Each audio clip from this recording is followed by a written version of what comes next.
¿Qué tal? Nuevamente nos encontramos con una edición de Salud 10 Televisión y muchas gracias por acompañarnos. Marcela, ¿cómo estás? Bien, muy bien, contentos de estar nuevamente, con muchas felicitaciones que nos han dejado por el programa del Día del Animal. Exactamente. Una visión diferente de los humanos a los animales y realmente la gente muy contenta con todo esto que hemos mostrado en el programa anterior. Obligué a mis perras a mirar el programa, ¿eh? Seguramente, Sí. más de uno estuvo. Estuvieron muy atentas, ¿eh?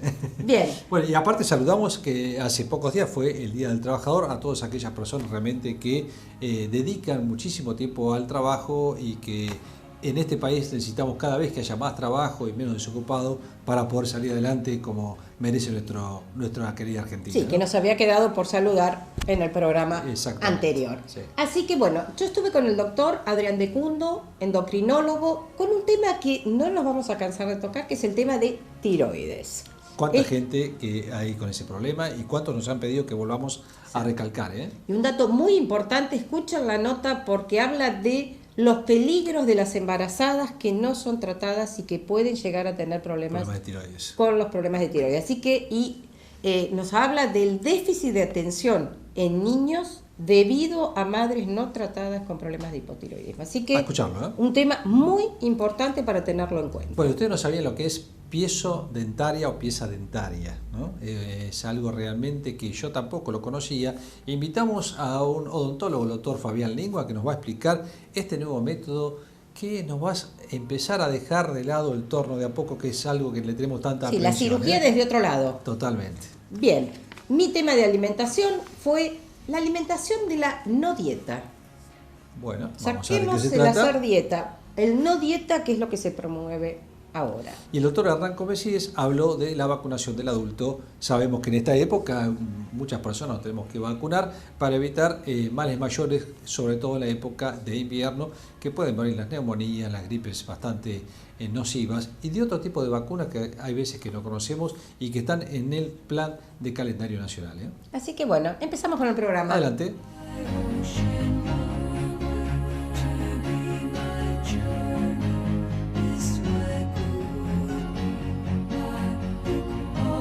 Bien, como anunciamos al principio del programa, nos acompaña hoy el doctor Adrián Decundo, endocrinólogo, conocido por todos, y el tema que vamos a tratar hoy, algo que les interesa mucho y que nos preguntan, que es el tema de los problemas de tiroides.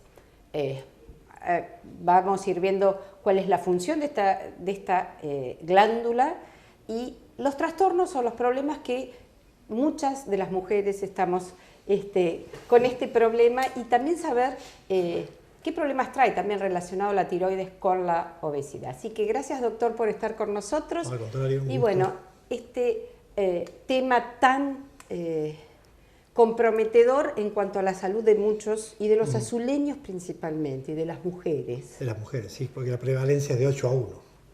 Bien. De mujer a varón. Sí, en realidad la tiroides es una glándula que está en el cuello, que tiene una forma de mariposa, que está justo acá, no acá arriba, cuando la gente cree que duele acá, que es la tiroides, no es la tiroides.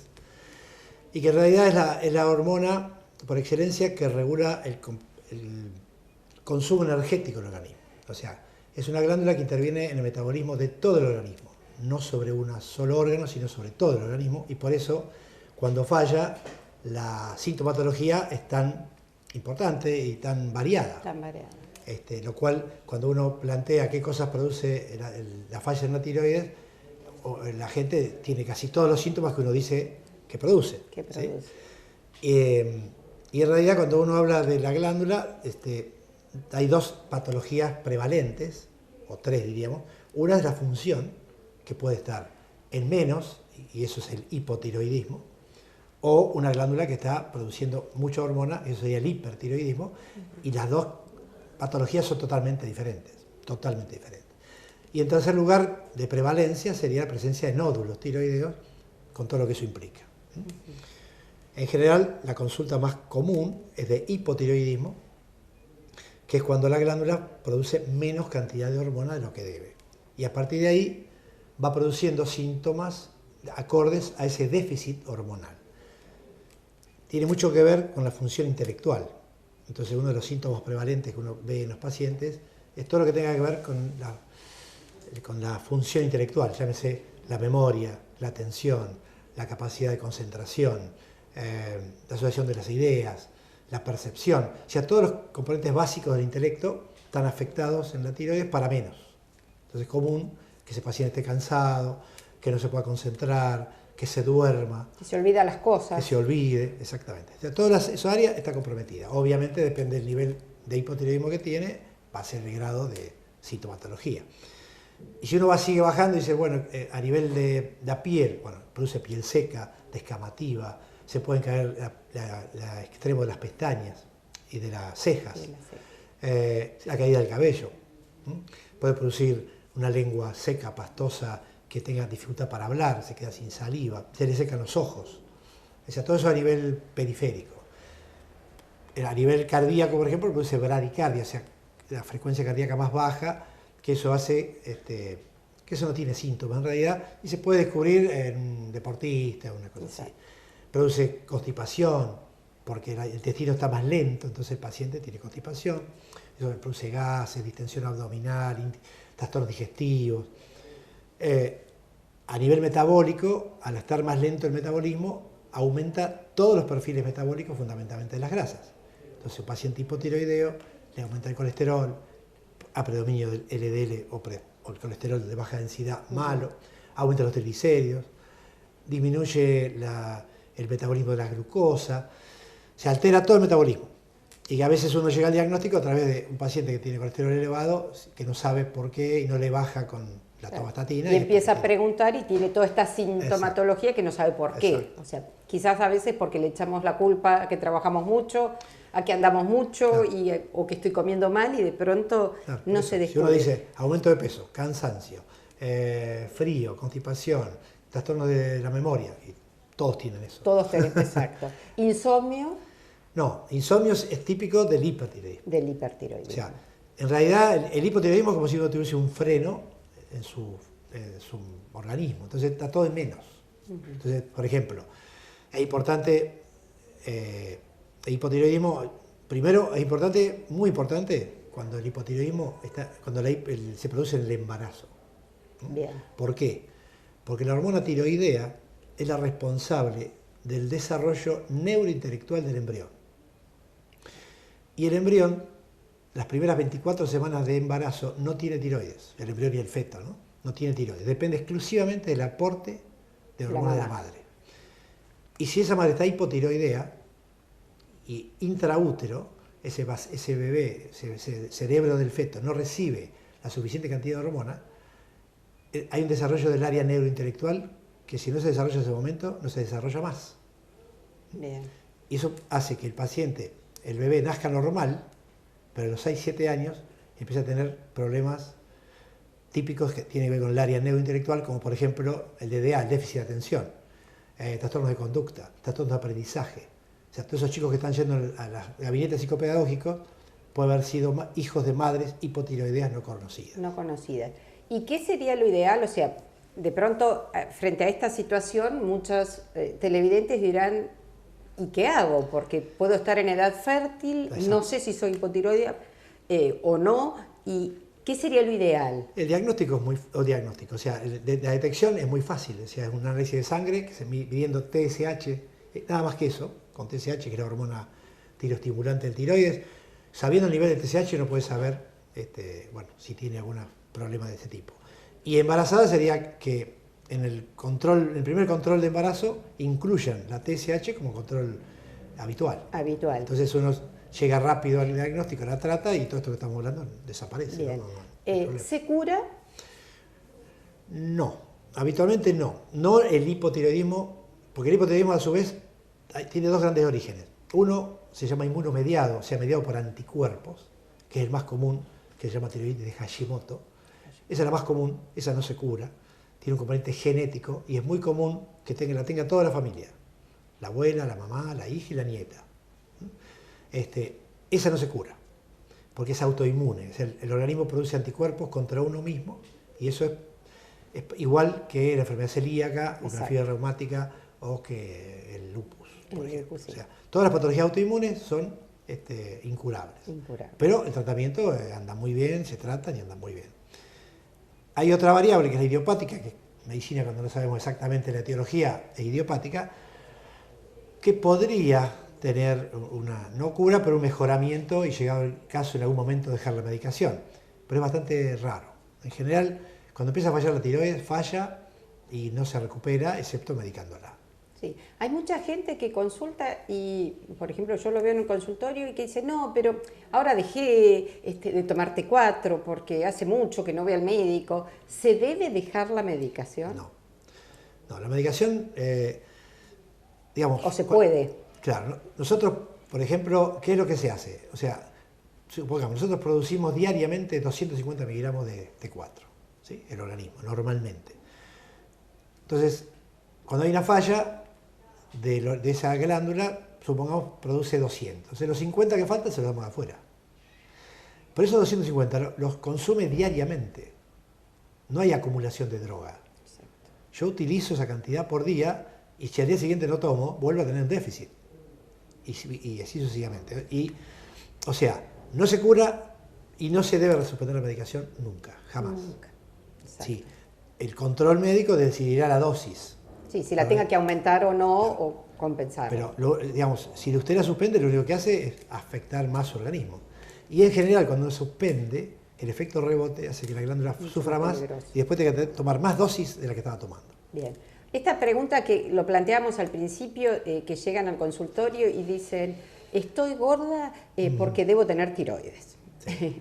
Sí, la asociación, habitual la relación. Claro. En realidad el hipotiroidismo es cierto, produce cierto aumento de peso que no llega a los 5 kilos como máximo. Y generalmente la paciente por ahí cuando dice eso tiene 15 o 20 body mass index de obesidad, que por supuesto no es la causa del hipotiroidismo. El hipotiroidismo convive con otras causas que producen obesidad, desde la insulinoresistencia, síndrome metabólico, obesidad constitucional. Sí, sí, sí. Y la tiroides contribuye a eso. En general la tiroides lo que hace, el hipotiroidismo se caracteriza porque hay una proteína que se infiltra dentro del músculo y esa proteína se llama higroscópica, o sea, chupa agua y sodio. Entonces lo que hace es la hincha. Ese paciente tiene un par de kilos de más por esa acumulación de grasa, y sodio y agua que produce esta proteína cuando hay un déficit de la hormona. Cuando uno da la hormona, esa proteína desaparece, esa hinchazón desaparece, se elimina esa grasa y ese líquido y a lo sumo se puede perder 4 o 5 kilos y punto. Exacto. Si está bien medicada, no debería tener el sobrepeso a causa de... Y también hay que tener en cuenta que aquella que es flaca también puede ser hipotiroidea. O sea, la asociación de que soy flaca, no tengo tiroides, no es así. O sea, el hipotiroidismo es una falla, como dijimos antes, genética, puede ser inmunomediada. O sea, una familia que tiene Hashimoto, no importa si sean flacas o sean gordos, van a tener igual el Hashimoto. O sea, no depende del peso. Lo que pasa es que por ahí un poco es culpa nuestra, que uno pregunta y para que sea más rápido, sí, tener la que engorda. Tener la que engorda. Es la relación que la gente dice. Entonces eso hace que la gente, tengo la que engorda, la que... Y se escudan en esa situación y siguen comiendo. Exacto, y sí. Y si no, la culpa es la tiroides. Bien. O sea, como pretexto es muy bueno. Es muy bueno.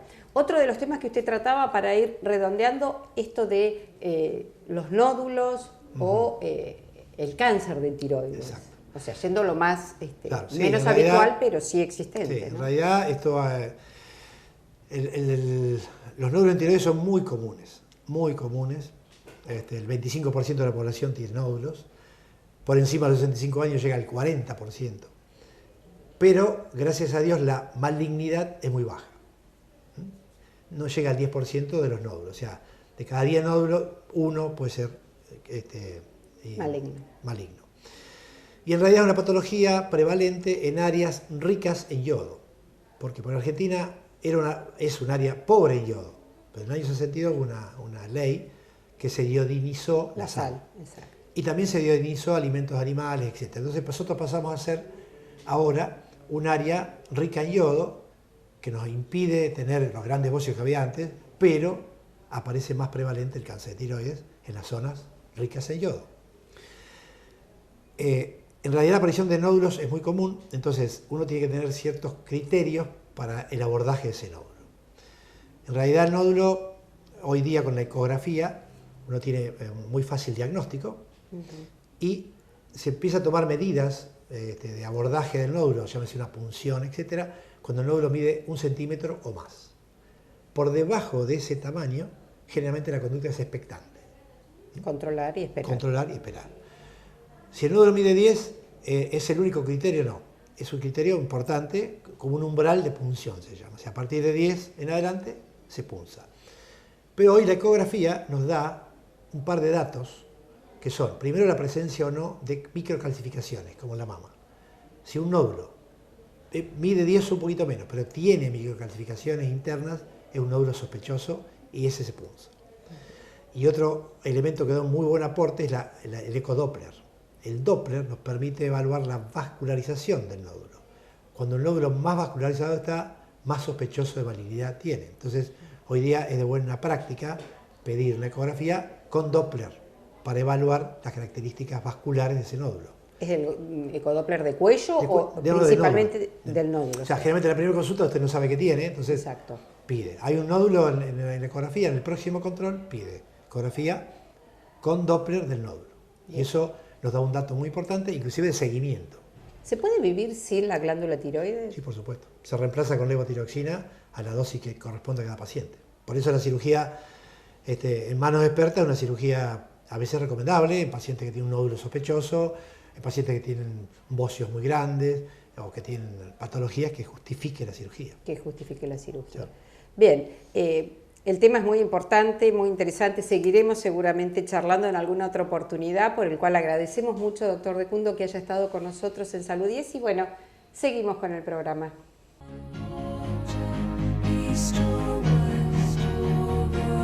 Al principio del programa dijimos que vamos a hablar de una técnica diferente en odontología.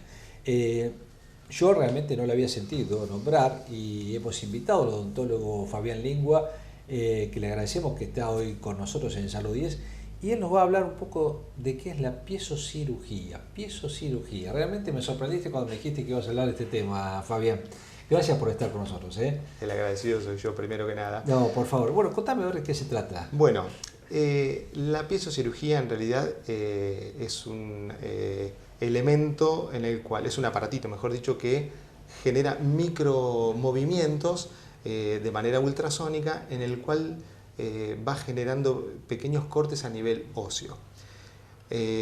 Esto arrancó en el año 50-52, en el cual se utilizaba más que nada para lo que eran las caries dentales, para hacer tratamientos conservadores. Luego lo reemplazó lo que le llamamos comúnmente el torno, los elementos rotatorios. Y por allá a fines de los 80 se volvió a empezar a utilizar en la parte más que nada en cirugía. Específicamente, este tipo de aparato lo que hace es ir a generar cortes sobre el tejido óseo, no así sobre el tejido blando. Lo cual hace que para muchas cirugías, hoy muy de moda como los implantes, por ejemplo, exacto, sean de gran ayuda en aquellos casos que son bastante difíciles de poder resolver. Algunos casos con la implantología normal no lo podemos resolver y esto es una ayuda. Pero no te rompe la encía ni el paladar, o sea, no lesiona el tejido blando. Exacto. Nosotros hacemos siempre una prueba cuando estamos mostrándolo en los cursos, que cuando estamos utilizándolo estamos cortando pequeñas secciones de hueso y lo colocamos en el guante y no genera ningún corte ni siquiera en el guante. Sí, por ahí lo que hay que tener cuidado con elementos metálicos como separadores, porque eso puede romper la punta.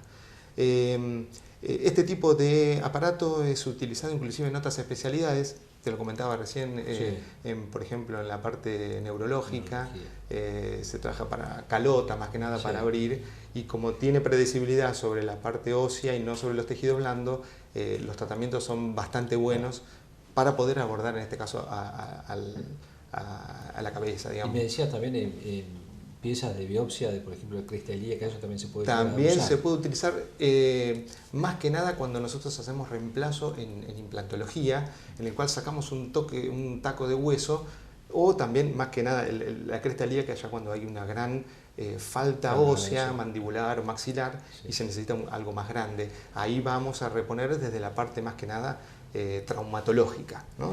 Aquellas resecciones de mandíbula se utiliza para ese tipo de relaciones. Yo soy un poco ingenuo en esto, pero realmente esto se hace bajo anestesia, ¿verdad? Esto se hace bajo anestesia local, digamos, como te decía hoy, vuelvo al principio, esto que al principio de los 50 empezó a utilizarse para la caries, fue reemplazado por el torno, como hablábamos recién. Y ahora lo que está haciendo es reemplazar todo lo que es la fresa que se utiliza para colocar el implante, por ejemplo. Es decir, está haciendo ahora a la inversa, avanzó, hubo unos cuantos niveles de mejoramiento de ese equipo, y hoy en día lo que se reemplaza es el famoso ruidito del tornito. Que todos odiamos. Odiamos, exactamente. Todos odiamos, si bien no es algo único, no es para toda la población, no se utiliza en todos los casos, pero hay casos muy radicales que por ahí es requerible y se utilizan. Los beneficios son muchísimos. Por ejemplo, se trabaja en un campo operatorio mucho más limpio, claro. Genera una coagulación instantánea, no trabajamos digamos con restos de detritus que nosotros le llamamos al tejido óseo que va saliendo de la fresa cuando uno lo hace con el torno, por así decirlo. Y a su vez, uno de los más importantes es que el hecho de generar esa onda de corte no genera necrosis a nivel del corte, lo cual, cuando nosotros utilizamos un elemento cortante como es la fresa, genera calor y el calor genera necrosis en la parte ósea. Necrosis, para que lo entiendan, es cuando el tejido se muere, muchas veces como dice el doctor, esa fresa mata ese tejido y con esto realmente no lo hace. Exacto. Por eso es mucho más predecible el posoperatorio, en el cual tenemos mejor beneficio. Más vitalidad del tejido. Exactamente. Beneficios en el sentido de que tenemos oseointegración, que es la palabra que nosotros le llamamos a la colocación de los implantes, que es lo que genera el pegamiento, por así decirlo, entre el hueso y el implante. Qué bueno, realmente, bueno, sorprendido, no sabía que esto se podía hacer y lo tenemos en azul. Eso se usa, sí, lo tenemos en azul en general. No hay muchos equipos en todo el país. Inclusive te diría que ¿Ustedes están trabajando con esto? Estamos trabajando, sí, ya de hace 5 años. Trabajamos con un grupo en el cual damos el curso con el doctor Pablo Olivieri, que es el profesor que viene a la ciudad de Olavarría, junto inclusive con un colega de acá de Azul, como el doctor Gustavo Romeo, también está en el equipo de ayudantes. Y se viene realizando ya desde hace bastante tiempo. Los cursos sobre esto, para utilizar este aparato, han empezado a aparecer recién hace 2 años, 3 años. Nosotros lo venimos utilizando en los cursos nuestros ya hace 5 años. Por eso tenemos una gran cantidad de gente que viene de afuera, de La Plata, de La Pampa, de la costa de Pinamar. Tenemos un gran afluente de colegas que vienen a aprender a utilizar este aparato. Obviamente porque quien traemos, el profesional, que es el doctor Pablo Olivieri, como dije recién, es totalmente idóneo en la materia. Exactamente, es un profesional internacional.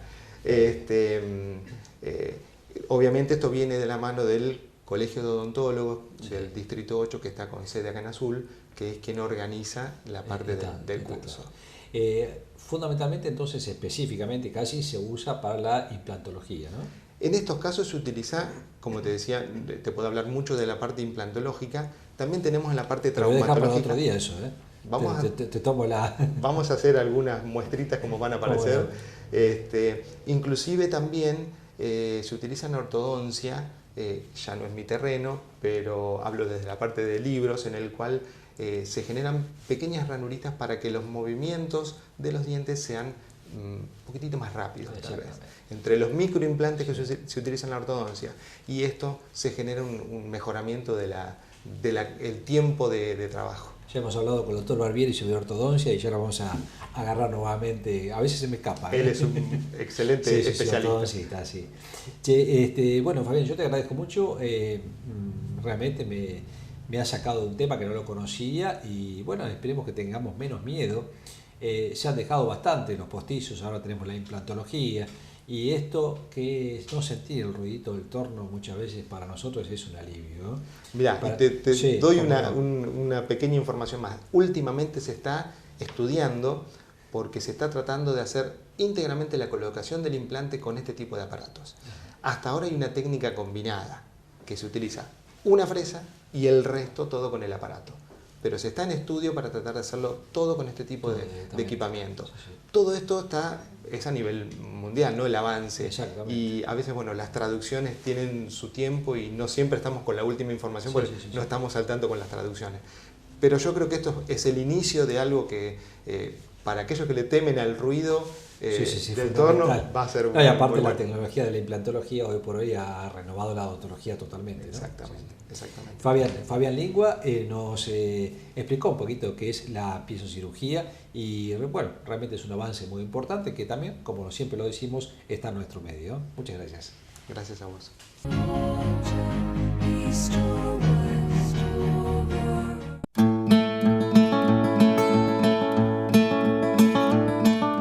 Tema de hoy, la no dieta. Este tema que por ahí suena a decir qué es hacer no dieta. Lo que se intenta hacer y lo que hemos promulgado muchos, y yo con mis 30 y tantos años de profesión me voy dando cuenta de que uno deja de hacer una planilla con un cálculo calórico estricto, con cantidades de hidratos, proteínas y grasas, y empezar a concientizar al paciente que cuente calorías y que mire las recetas y que mire las etiquetas. O sea, no es que uno no tiene en cuenta la dieta individual, sino lo que uno intenta hacer en este momento es que el paciente logre los cambios que debe hacer de su alimentación. No adherirse a hacer un plan alimentario o una dieta, como se dijo siempre. ¿Por qué? Porque la dieta tiene principio y tiene final. O sea, el paciente no logra adherirse a un cambio alimentario. Entonces, de nada vale guiar al paciente con una indicación de cuántos gramos de cada uno de los alimentos distribuidos en 4 comidas y tener una organización en un papel con los menús que puedan comer, y de pronto lo que no hace es nunca adherirse a ese plan alimentario.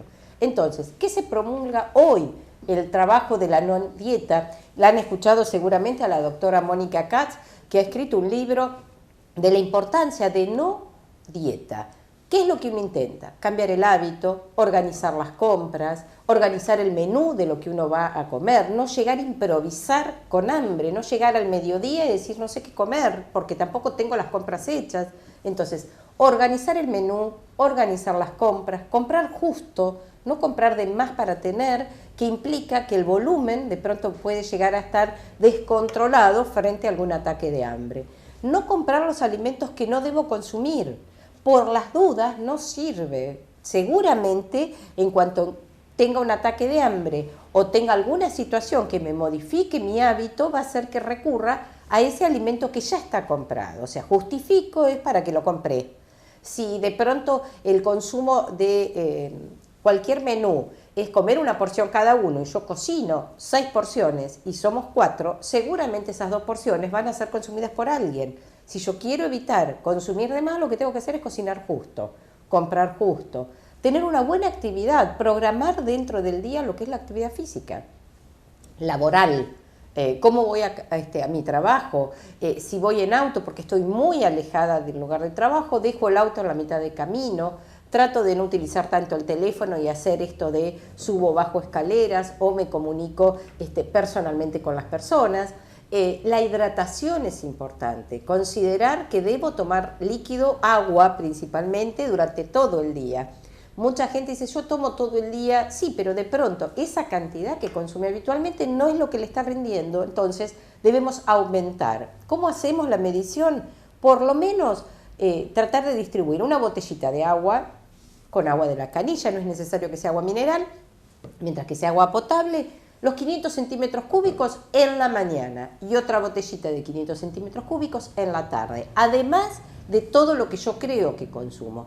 Y eso va a servir de una manera de evaluar cuánto estoy consumiendo de líquidos. Si esa botellita la tomé fácilmente y pude llenar y tomar otra, es que evidentemente me faltaba líquido. No tenemos que esperar a tener sed. Recuerden que la sed es un síntoma de alarma. Normalmente, si consumimos una buena cantidad de líquido, no deberíamos tener cuadros de sed en situaciones normales. Estoy hablando de situaciones patológicas o en actividad física donde puedo estar haciendo una actividad expuesto al sol o en un lugar cerrado donde estoy transpirando, donde este mecanismo se activa por una cuestión de calor y la temperatura del cuerpo. Pero si yo estoy evaluando una conducta alimentaria saludable, además de las pautas que he dado, trato de aumentar el volumen líquido. Trato de distribuir todas las comidas, empiezo por el desayuno.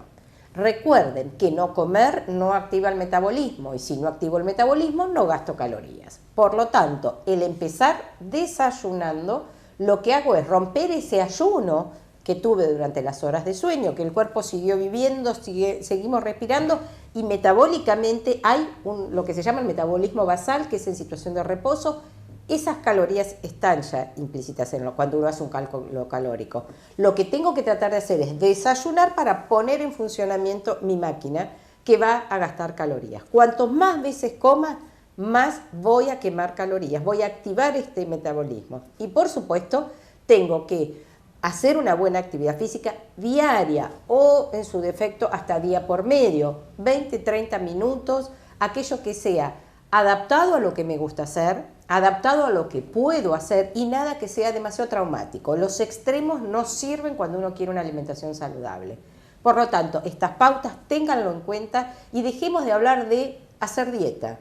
Cambiemos el hábito y seguramente es para siempre. Seguimos en Salud 10.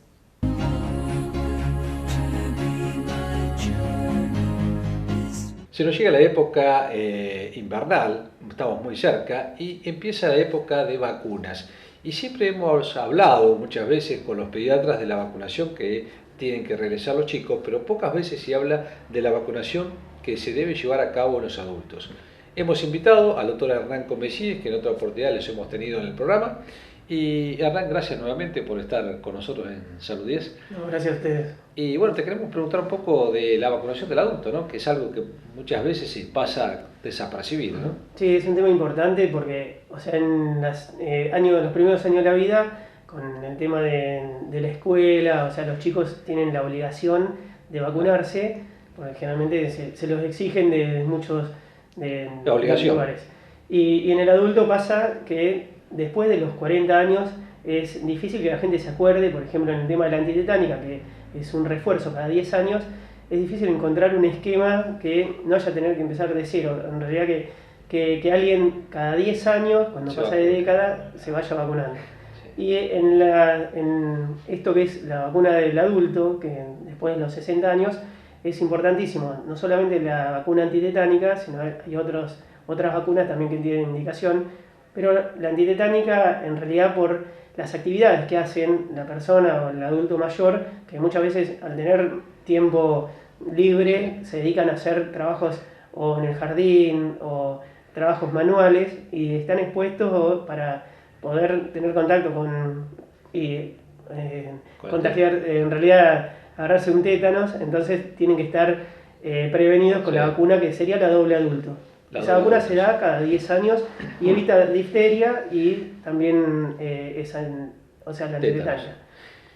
Vos fíjate, Hernán, que hablaste de dos patologías, difterias y tétanos, y por ahí no se ven muchas personas, afortunadamente, que sufren de esta patología, pero que si realmente se ven afectadas con esta patología, en algunos casos hasta puede llegar a ser mortal. Claro, por mortal. Eso es la importancia. Y en Argentina hay, así es raro, pero existe el tétanos neonatal y existe algunos casos en el norte de tétanos. Entonces, por eso es lo importante de la cobertura. Generalmente la gente se vacuna cuando se tiene que hacer algún procedimiento quirúrgico o está internado y aprovechan. O se clava un clavo.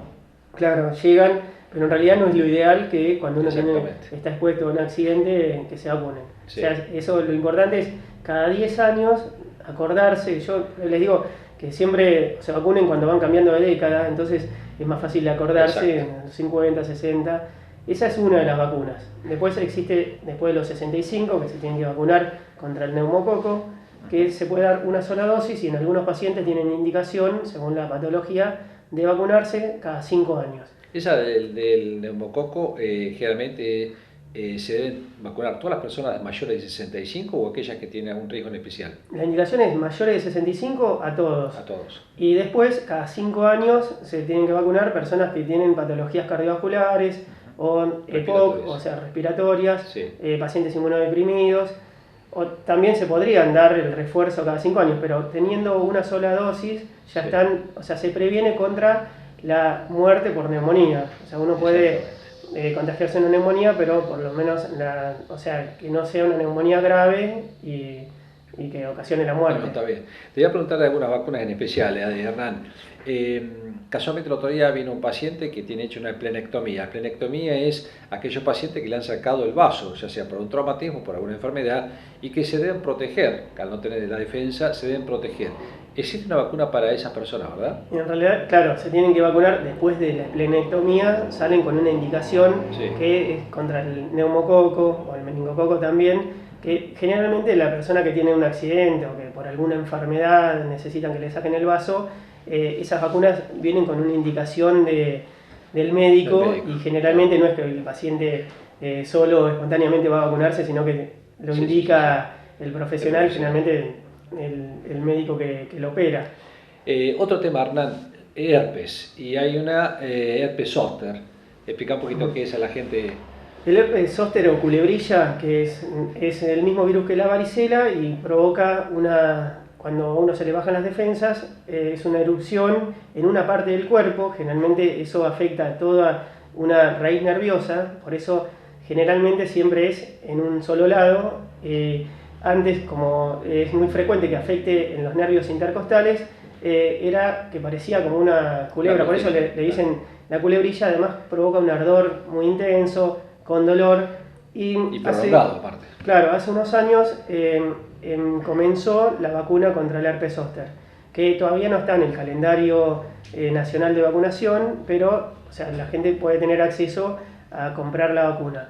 Esta vacuna previene la neuralgia posherpética, que es uno de los efectos que tiene el zóster, que es un dolor muy intenso que puede durar meses y hasta años, depende en qué lugar haya sido afectado. Incluso hay en la cara también, ¿no? La vacuna en realidad no es que va a evitar que uno desarrolle un zóster, sino que los síntomas que tiene, principalmente esa neuralgia, los puede evitar. Que en la gente mayor de 80 años es más frecuente que desarrolle una neuralgia que dure meses, y es un dolor intenso, invalidante. La persona cuando tiene ese dolor generalmente ni duerme ni come y no puede tener una vida normal. ¿Y todas las personas que se deben vacunar o solamente aquellos que tienen posibilidades de riesgo de tener un herpes zóster? En realidad tienen indicación, por ahí gente que tiene inmunodepresión, como lo mismo con enfermedades o que tengan tratamiento que les baja las defensas. Pero esta vacuna tiene, después de los 65 años, tendría indicación en cualquier persona. Todavía no está, dentro de nosotros tenemos un calendario de vacunación que incluimos 19 vacunas, somos uno de los países que más vacuna, por lo menos en América. Todavía no está la del zóster gratis para toda la población, pero está disponible como cuando empezaron otro tipo de vacunas. Hernán, te hago otra pregunta. ¿Existe vacunación casi obligatoria ahora para las chicas que tienen, después de 12, 13 años, de HPV? Ahora, hay veces que la gente pregunta, que uno los ve en el consultorio que vienen con la patología ya de HPV, y dice, ¿me podré vacunar yo de HPV? ¿Tiene sentido vacunarse cuando uno ya es adulto o ya ha tenido relaciones de HPV? En realidad se tiene que vacunar antes, es previo a tener relaciones, previo a tener contacto. Como el HPV es un virus que es muy contagioso y generalmente cuando empiezan a tener contactos y por ahí que tienen varias parejas, tienen posibilidades ya de tener contacto con el virus, atenúa a veces, o sea, disminuye la aparición el cáncer de cuello, entonces se pueden vacunar igual, pero lo ideal es vacunarse antes de tener relaciones, por eso se vacunan a los 11 años. Volviendo, te iba a decir lo de la vacuna del adulto, que me quedó la vacuna de la hepatitis B, que antes era indicado solamente en adolescentes, ahora también se estimula que la gente está en el calendario y se puede ir a vacunar. La vacuna de la hepatitis B se contagia igual que el HIV. Y como la gente en realidad continúa teniendo prácticas sexuales después de los 60 años, más ahora con el uso de sildenafil o otras drogas, o sea, la gente sexualmente activa hasta 80 años, es importante que tengan esta vacuna que, si bien se transmite por contagio de sangre o de relaciones sexuales, es importante que todos estén por lo menos vacunados. Así que es una vacuna que esta sí está en el calendario. ¿Y vacunas de hepatitis C existen? No, No, por ahora está bien. no hay. ¿Y para meningitis, evitar meningitis? Y esa en los primeros años que se dan contra hemófilus, el Ajá. meningococo y En el chicos, digamos, neumococo, no en adultos. claro. En Claro. adultos, en realidad, se puede dar en algunos, por ejemplo, en los casos que se le saca el vaso, la del Ahí sí. meningococo, pero Claro. si no, no tendría indicación de vacunarse. Hernán, ¿nos queda alguna otra de adultos? Y la otra vacuna es la de la gripe, que tiene Sí. indicación después de los 65 años o en personas que también tienen problemas respiratorios o cardiovasculares. O nosotros que estamos en medio claro, hospitalarios. expuestos a todo el personal de salud, esa que se da una vez por año. Y después, o sea, lo que más se tiene que acordar es lo de la antitetánica. Y hay algo que también preguntan sobre la fiebre amarilla, que hay, Sí. en realidad, después de los 50 años no deberían dársela porque aumenta los efectos adversos, pero en realidad depende a qué país. Por ejemplo, esto es para viajeros, pueden llegar, si es un país donde existe la fiebre amarilla, no habría problemas con vacunarse. Ya. Lo mismo que la fiebre hemorrágica, que hay gente que trabaja en el campo, que también Hay después vacuna de para los eso 50, también. sí. Sí. Ella, y está en el calendario también, las dos vacunas también se vacunan acá en Azul, Sí. así que la gente tendría que, el que trabaja en zonas rurales, que vacunarse. Está bien. Bueno, Hernán, muchas gracias. Creo que ha sido muy claro con todas las vacunas que tenemos que tener en cuenta en los adultos y de todas aquellas enfermedades que podemos prevenir fundamentalmente con vacunas que existen, como la de fiebre amarilla, pero fundamentalmente la del tétanos y la difteria. Fíjense que existe vacuna para el herpes zóster, que es una enfermedad bastante molesta, en aquellos incapacitantes en algunos casos por el dolor que este provoca. Y bueno, los más chicos también la HPV en las mujeres. E hicimos un paneo de todas las vacunaciones que se pueden llegar a hacer, sin olvidarnos lo de la gripe y la de la neumonía. Gracias, Hernán, por acompañarnos. Gracias por la invitación.